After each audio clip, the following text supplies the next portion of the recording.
Well, the Mariners lost last night, and everyone they're chasing won, so that's great.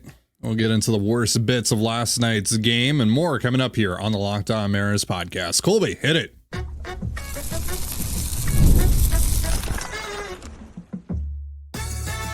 You are Locked On Mariners, your daily Seattle Mariners podcast, part of the Locked On Podcast Network, your team every day.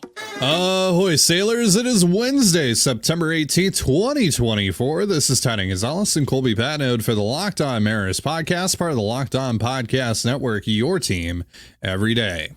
On today's show, we'll be diving into the ugliness that was last night's 11-2 loss to the Yankees. We also will talk a little bit about tonight's game, but before we do that, shout out to our title sponsor today, Game Time. Download the Game Time app, create an account, and use the promo code LOCKEDONMLB, that's LOCKEDONMLB, for $20 off your first purchase. And if you want to hear from me and Colby even more and help support the show, check out our Patreon. The link is in the description, and you can sign up for a free 7-day trial.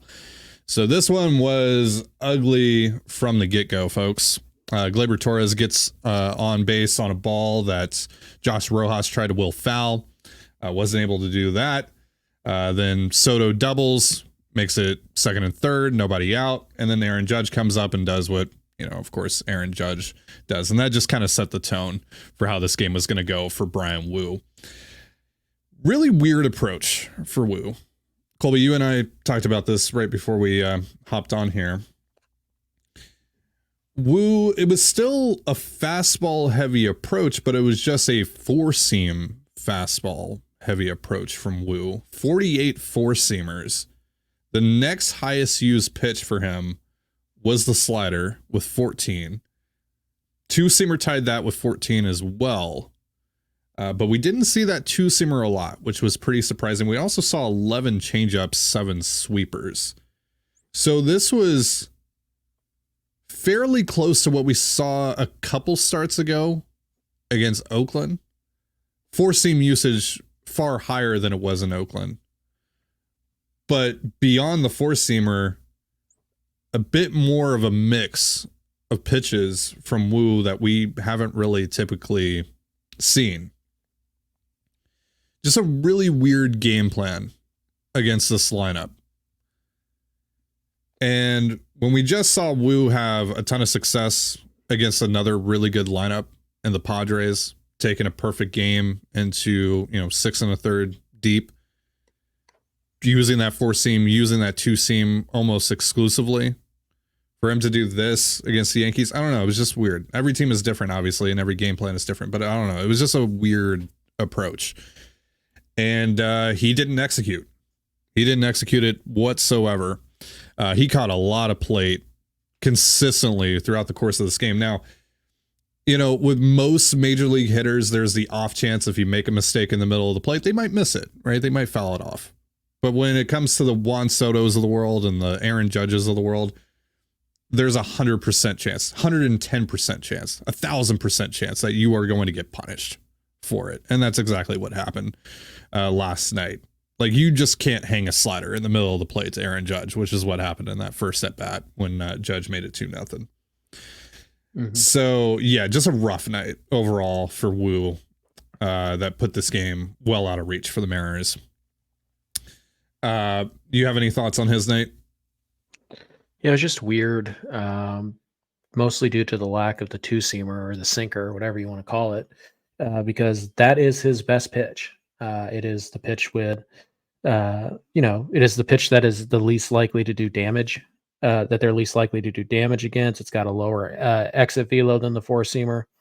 It has, similar put away. It has the lowest slug of any of the pitches he throws. Like, the two-seamer is the pitch, and it's the pitch that it's probably better than his four-seamer. At least it's right there. And Woo, we know, we've talked about this. Woo has two elite pitches. It is the four-seamer and the sinker. Those are two really good pitches. He's got some of the best fastballs in the game. And last night he just kind of ditched one for reasons I can't quite understand. Now, the four-seamer did get whiffs. He was able to generate a fair amount of whiffs last night, but who cares? If you make the guy whiff twice and then you land a four-seamer right in the middle of the plate and he hits it for a double, the whiffs don't mean anything, do they? And so he just overused the four seamer. He underused the sinker. It was just kind of this weird, like almost going halfway. Like the Yankees crush fastballs. Like that's their thing. They are the second best team in baseball against all fastballs, but in particular four seamers. They absolutely crush it. So why go four seam heavy instead of sinker heavy? Like why not go more of a balance with the fastballs and then the changeup, which was pretty good again last night. He threw some good ones in there. The changeup kind of starting to emerge as like a legitimate third pitch here. But your season's on the line, right? You're going up against the New York Yankees. You're at home. You have to do what you do best. You have to do what got you into this position. And for Woo, it's the four seamer and the two seamer, kind of going back and forth, playing together in concert. So last night, it just kind of felt like he ditched the sinker. He didn't have confidence in it, whatever the thing is.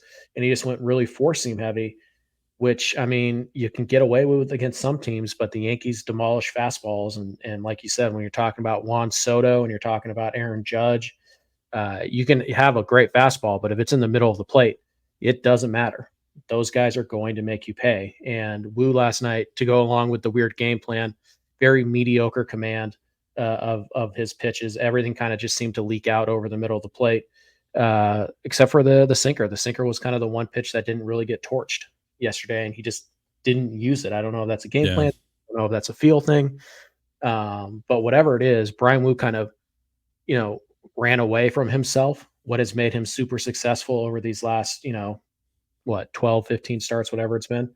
He kind of just moved away from that, and he shelved his best pitch for a night against the best lineup in baseball. Like the number one offense in baseball is the New York Yankees. So just a really weird game plan, and even worse execution. So he got jumped, for lack of a better term, and it started before the game. Whatever that game plan was, he didn't execute it, or the game plan was dumb, in which case, Cal Raleigh deserves some blame here, and so does Woodworth and that coaching staff.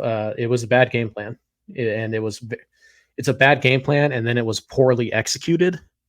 Like, yeah, you're lucky you only got 10 dropped or 11 dropped on you. So yeah, just a bad night for Woo. And, it's really his only blow up start of the year. He's been spectacular pretty much every taking the mound. When he's been healthy, he's been great. So just really bad timing. Like, it's not uncommon. We know pitchers have starts like this, even really good ones. Logan Gilbert, George Kirby, heck, Garrett Cole has starts like this every once in a while, but just really bad timing. And it's just a little bit more of a downer because A, obviously, like I said, the timing, but B, just didn't look like Bryan Woo. It looked like Bryan Woo was like, yeah, I know this worked against everybody else, but it's not going to work against the Yankees, so I have to change everything. And it's like, no. You be who you are, and you work with what you have, your best pitch. And if you're going to go down, and if you're going to give up home runs to Soto, and you're going to give up home runs to Judge, like, all right, cool. I'm going to do it with my two seamer. I'm going to do it being the guy I am going to be. And if it's not good enough, then whatever. But last night, I just felt like Woo tried to do something different for reasons I don't quite understand. And it's just not the time for it. Yeah. So Woo's night, 7 strikeouts, 1 walk, 7 earned runs on 9 hits, 94 pitches for him in this one, over 4 2/3 innings pitched. At the very least, they didn't burn the bullpen. We saw Austin Voth. We saw Jonathan Diaz for 2 1/3. We saw Leo Rivas pitch in this one, and that's the story. But at the very least, the bullpen in good shape for the next 2 games, despite the rough outing for Woo. All right. So let's get into this offense. They only scored 2 runs. They had a lot of hard hit balls. Julio had a really good game. Victor Robles, however, did not. He had himself a big whoopsie in this one, and also got hurt, to add insult to injury, or injury to insult, however you want to look at it. We'll talk about that in just a moment. But first, a reminder, this episode of the Locked On Mariners podcast is brought to you by FanDuel and Game Time. You've heard me talk a lot about FanDuel, which, of course, is America's #1 sportsbook. Well, I have something a little different for you today. Now through September 22nd, All FanDuel customers can bet $5 and get a 3-week free trial of NFL Sunday Ticket from YouTube and YouTube TV. Then with a YouTube TV base plan, you'll be able to watch every regular season Sunday afternoon out-of-market game. All you need is a Google account and a current form of payment, and you can cancel anytime. Just visit FanDuel.com/lockedon, that's LOCKEDON, to download America's #1 sportsbook. So I used to live in New Mexico, and down in New Mexico, there are 0 pro sports teams, and a lot of bands and artists that I listen to skip going there more often than not. So when I moved to Toronto, where there's a baseball team, a basketball team, a hockey team, even a soccer team, and there's great music being played every night in the city, I was right in my element. When I want to catch a ball game, or my wife and I want to see a band, I always get my tickets through Game Time. And that was the case well before Game Time sponsored our network and before I even joined the network, because it is truly the best ticketing service out there, hands down. I truly believe that. And now it's getting even better thanks to Game Time Picks. Game Time Picks filters out the fluff to show you only incredible deals on great seats, so you don't have to waste time searching through thousands of tickets. I can just go on the app, it'll show me the best deal right away, it'll show me the exact view I'll have, and most importantly, it'll tell me exactly what I'm going to pay with Game Time's all-in pricing, so there are no annoying little fees that pop up at the last second.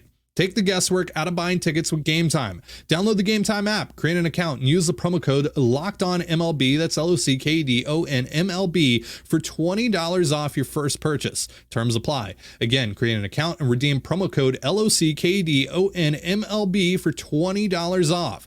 Download Game Time today. What time is it? Game time. And you're listening to the Locked On Mariners podcast. You can catch all the action between the Mariners and the Yankees tonight on the Mariners hometown broadcast with SiriusXM via the SXM app. All you have to do to find that is search the word Mariners. So, Colby, I know you've been to talk about this. What happened with Victor Robles in the bottom of the first? So, again, they were down in a 2-0 hole. They load the bases with 1 out. Luke Raley has an awful at bat that brings up Justin Turner with 2 outs, and Turner works a 3-0 count against Luis Gil, and it seems like they have him on the ropes. And the broadcast cuts to a replay of the last pitch, and once it cuts back from the replay, Victor Robles is sadly walking to the dugout, and the Yankees are walking to their respective dugout, and I didn't have the volume on at the time. I was listening to music, so I had no clue what was going on. And they showed the replay, and Victor Robles tried to steal home as Gil was messing around with the rosin bag.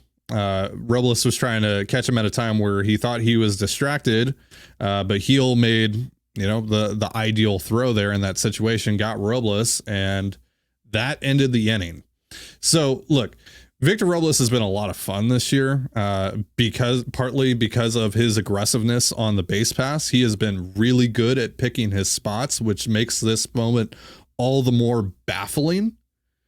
But there is aggressiveness and recklessness, which you and I have talked about quite a bit on this show and on our Patreon show. And you have to recognize the game state, right? It's a 3-0 count. You're down 2-0, and you have a professional hitter in Justin Turner, who I think the odds of him working a walk in that situation fairly high compared to other hitters in this lineup. It's just a sheer lack of awareness of what the situation is in that moment. Call it what it is. It's either incredibly stupid or it's incredibly selfish. It's one of those two. Now, I don't think Victor Robles is a selfish player, but no, it was just dumb. I didn't think he'd be stupid enough to try that, and he was out. And Gil wasn't even close to any of the 3 pitches he threw to Turner. He is at 25 pitches in the inning. He's been struggling with his command and control that entire inning. And you have him on the ropes, and it's 2-0. And if you can get one of these back, if you can get 2 of these back or whatever, you can get to that Yankees bullpen early. You have a shot to win this game. And you have to win this game because you can look at the out-of-town scoreboard and say, oh, look, everybody won. And now it's just up to the Padres to beat the Astros. You have to have awareness of the situation, not just in game, but just overall. Like, this is a huge game. This is a huge series. And this is not the time to take that shot. Honestly, there is no time to try and steal home plate.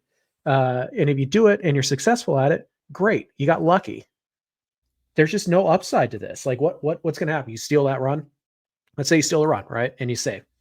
Okay, well now it's 3-0. Turner walks, bases are reloaded, but now you need another hit. Like, and now Heel gets to reset. Like the end result, even if you're safe, is probably the result you were going to get if you just let Turner take his at bat and just, let it flow regularly. So I think, the convenient thing is, oh, well, hand injury, whatever, we had to get him out of there. And if Dan wants to, if the Mariners want that to be the official reason they took him out, fine, whatever. If they don't want to throw him under the bus, fine.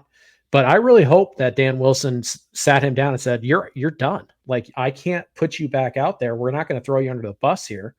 But no, that is incredibly selfish. You should have sent him home. He shouldn't even been in the clubhouse watching the rest of that game. Send him home. That is the worst mistake I have ever seen the Mariners make in this type of situation. Not because it's a physical error, not because he overthrew the cutoff man. No, it's just reckless, stupid, selfish baseball. You have to play clean baseball, particularly when you're down 2-0 and you have the opposing pitcher on you have him like on the edge, right? You can push him over the edge. You can get back into this game. You can flip the script of this entire game by just standing there and letting the at-bat play out. And instead, you decide that you're going to make this decision. You're going to be the star. You're going to steal a run because this guy has his back turned to you or whatever. And oops, sorry, made a mistake. You can't have that. That is selfish, reckless baseball. And so I hope that Dan Wilson told Robles, you're done. Like you're not going back out there tonight. We cannot have that. That is unacceptable because you have to set a tone. And we talked about this a lot with Scott Servais. Scott would refuse to bench guys for their stupid play. Refuse. Right. And hey, guess what there were murmurs of at the end of Scott's tenure? Yeah, players didn't really respect him. They kind of knew they could walk all over him. Dan has to set a tone for where you're at. And in that situation, in that moment, that is as bad as it gets. That is the dumbest thing you could possibly do in that situation. So if they want to, if Dan, if the Mariners say, hey, you know what? Yeah, he also hand thing, it was swelling up on him. Let's get him out of there, blah, blah, blah. And then after the game, be like, yeah, it was a little too reckless. Like, protect him publicly, fine, all you want. But I really hope that the message was very clear from Dan Wilson or whoever in that clubhouse that like, hey man, no, like that is unacceptable from you. It is unacceptable from anybody in this clubhouse. And you're going to sit. You're not going back out there. I will not reward that level of stupidity by just pretending like it didn't happen. You're going to sit down. So we will probably never know if it was a disciplinary thing or if it was actually just because of the hand issue. I really hope it was disciplinary though, because you have to set a tone. That is unacceptable. It is the most selfish thing I've ever seen on the baseball field. And even if it didn't come out of a place of selfishness, that's how it reads to me.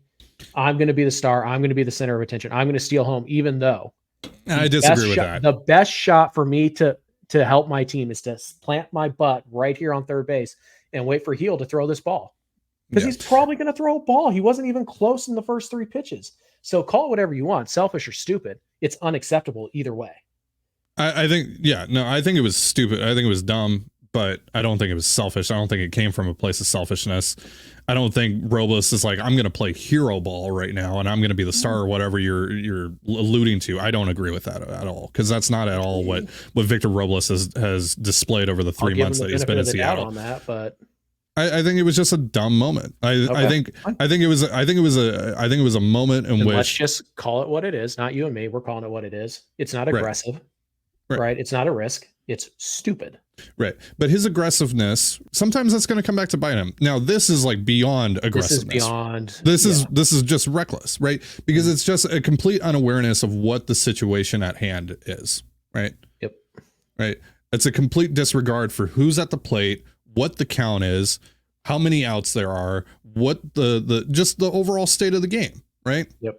Robles, though, the reason that he was on base to begin with, he gets hit in the hand by a 91 mile per hour fastball from Luis Heel. This is the 6th time in the last 9 games that Robles has been hit by a pitch, and it got him square on the knuckles. Yeah. So X-rays came back negative. We'll see if he's able to get back into the lineup here in the next day or two. But that would be obviously a huge blow. Now, does it really matter considering what the situation is in the standings right now? Probably not, but still, with the outside shot of potentially making a run at the playoffs, you would prefer to have Victor Robles in the lineup rather than not. I think just in general you would, because he's a fun player who's, aside from the 15 seconds of stupidity last night, has been, one of the best reasons to watch Mariners baseball for the last 2 months. One of the only reasons. So obviously you want him to be healthy, but also long term, this is why if you're penciling in Robles to be like the everyday guy next year in right field or whatever, it's like, maybe take a beat here, because dude gets hit a lot. He's dealing with hip flexor. He's got some knee issues. It's like, dude's banged up right now. Like he's battling through a lot of stuff. Maybe take a chill pill on him, expecting him to play 160 games next year. Yeah. And by the way, again, like this goes back to why I don't think this came from a place of selfishness. Like, the guy's playing through a leg injury. He's been playing through a lot. Like, dude is a dog. Right. Like, and he has consistently posted in spite of quite a few injuries that he's been dealing with. Like, he's dealt with a hip, he's dealt with a knee, he's dealt a bunch of stuff that we just talked about. So, I have to give a lot of props to Victor Robles for playing through all the stuff that he's going through. And if he tries to play through another injury, like, that's incredibly admirable. All right. So let's talk about this offense last night. This was another example of the Mariners offense creating a ton of traffic, but just not being able to get guys across the plate. They had just 3 fewer hits than the Yankees. They scored 9 fewer runs than the Yankees, though.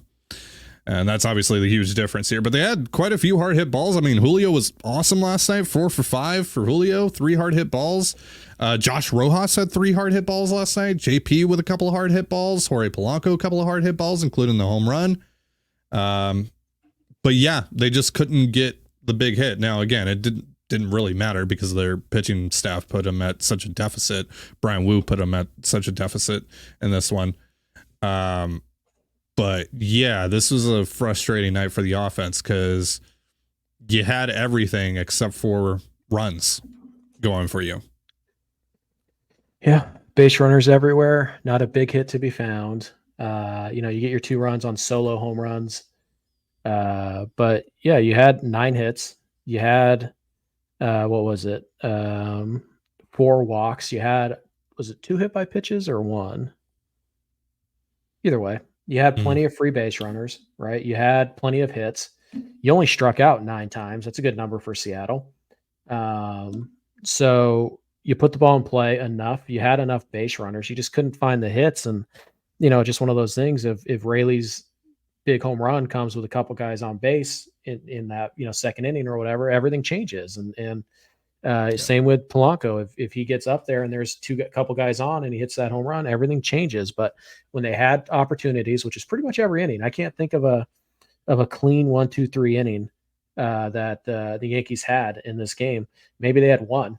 But when you get those opportunities, particularly against the Yankees, a team that can hit and is going to score runs, you have to take advantage. When the bases are loaded with 1 out, you have to find a way to score at least 1. You probably need to score 2 or 3 in that situation, but you have to find a way to score at least 1. When you get a runner on second with nobody out, you have to get that guy in. You have to find a way to put these runs up. And the Mariners had plenty of traffic last night. They hit the ball hard plenty of times. They didn't strike out an egregious amount for them.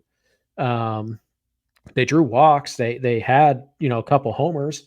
So like all the things that have been happening lately that have allowed the Mariners to put up 5, 6 runs with consistency, it all happened last night. It wasn't bunched together. It wasn't, the timing was bad for those big hits. And so some really bad at-bats with guys on base, huge spots where the game was still in reach. It's 4-0. Game's still in reach. Not high odds, but your game's still in reach. And Heel wasn't anywhere close to as good as he was in New York. Like, you had opportunities against him. You had opportunities against Stroman, and he just couldn't really figure it out. So kind of a weird night. And obviously, once this game gets to 7-1 or whatever, it's like, okay, like it's over at that point. But, you had guys give you good at bats. Justin Turner had a good night at the plate. Julio, like we talked about, had a great night at the plate. He continues to just be, one of the best players in baseball this month. It's great to see, and that's obviously a huge bonus. And as we look for things that are valuable heading into next year, Julio finishing on a strong note would be great. And right now he is. And his OPS is up to 715. His WRC plus is up to 110. He's slashing 268, 323, 392. So the slugging's still not there, but right. I think the county numbers are about where you wanted him to be at the All-Star break, but the ratio numbers are, aside from slugging, they're within range, right? So obviously Julio, he's kind of the guy. He had 4 hits last night, so kind of off the hook with all this, but still, it's just it's a bummer because again, they had 9 hits, they had 4 walks, they had 2 home runs, and they just couldn't find the combination of things to put up, crooked numbers on the scoreboard, and they had a lot of opportunity. So it just makes for a very frustrating night.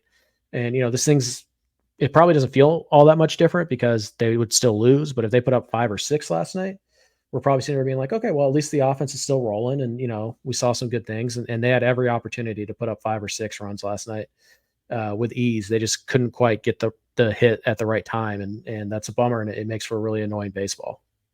Yeah, 100%. All right. So game 2 tonight, got Nestor Cortez against Bryce Miller. Get into that one here in just a moment. But first, a reminder, this episode of the Locked On Mariners podcast is brought to you by Arena Club.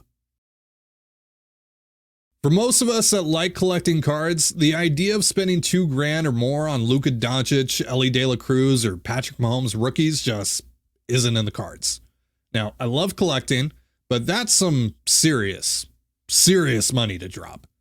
Thanks to slab packs from arenaclub.com, though, it is now possible to score gem mints for a fraction of their retail price. Every card that I listed was hit from last week's Arena Club slab pack drop. Arena Club is the only repack that provides real value, a complete view of all possible cards, and clear hit rates for each one. Arena Club slab packs are revolutionizing the repack game with transparency. After your pulls are revealed, they'll immediately be placed in your showroom for safekeeping, selling, trading, or auction. The Arena Club grading process is accurate, fast, and transparent, with a full grade rationale provided and an explanation of how your card was scored. Whether you're buying, selling, trading, or displaying, Arena Club is the card collecting platform you have to check out.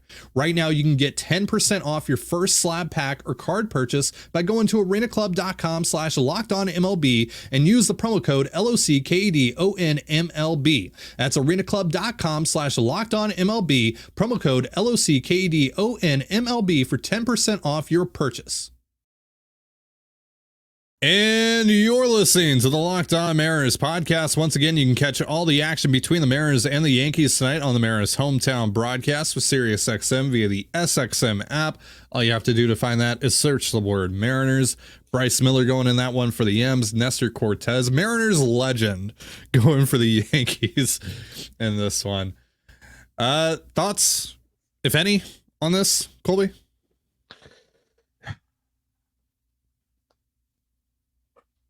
Score runs. It'll be interesting to see what Miller does because we talked about the Yankees being like the second best fastball hitting team in baseball.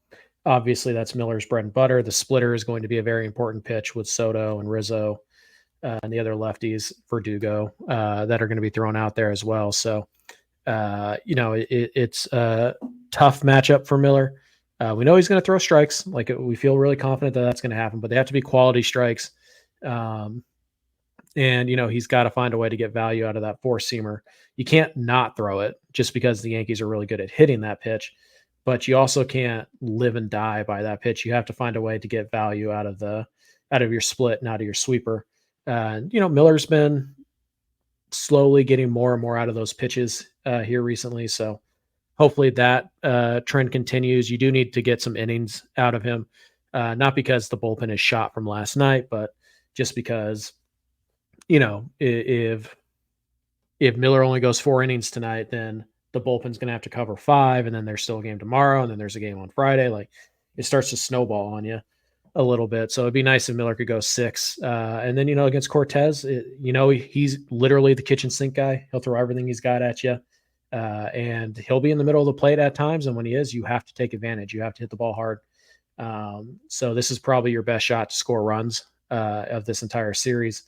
the offense has been going pretty good recently. Obviously, last night, mixed bag for the offense overall, not good enough, clearly. But yeah, Cortez is a guy you can score runs off of. I'm sure the Mariners, I'm sure Garver will be catching. I'm sure, Haniger will probably be in there, even though Haniger against the lefty.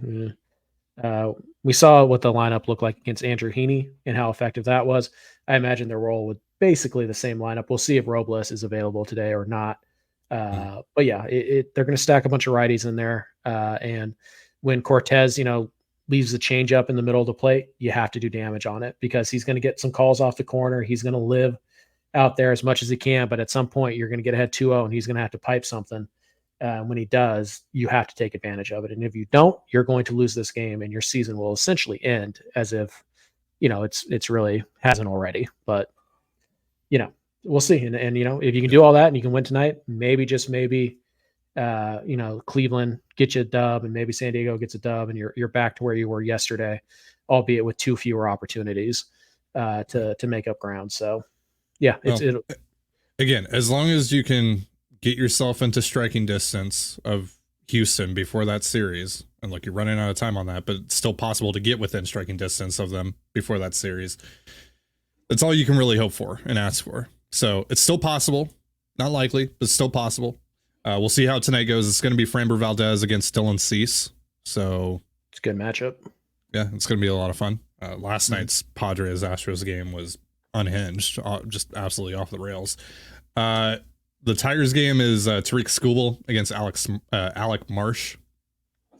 Yeah. Anybody else kind of rooting for the Tigers to sneak their way into the playoffs? Like, I know it'd be at the expense of the Mariners, but like, I mean, all right, if the Mariners are not going to make it, then yes. Like Twins versus Tigers, aren't you rooting for the Tigers if the Mariners aren't going to sneak in there? Yeah. Tigers are a more fun team than the Twins. They got Skubal from Seattle. Yeah. It's plus they're like the least like threatening playoff team ever, but like they're going to win a series against Houston, obviously. So, and then Cleveland, Minnesota is between a couple guys that are just a couple solid mid rotation starters. Bailey Ober against Tanner Bybee. So we'll see how that goes. That's just kind of a coin flip there. They played some close games recently. So yeah. I'm not really concerned about the wild card. I still think that it's the least likely path to getting into the postseason. It's really just Houston for me. Like if you can get within striking distance of Houston before that series next week, then maybe.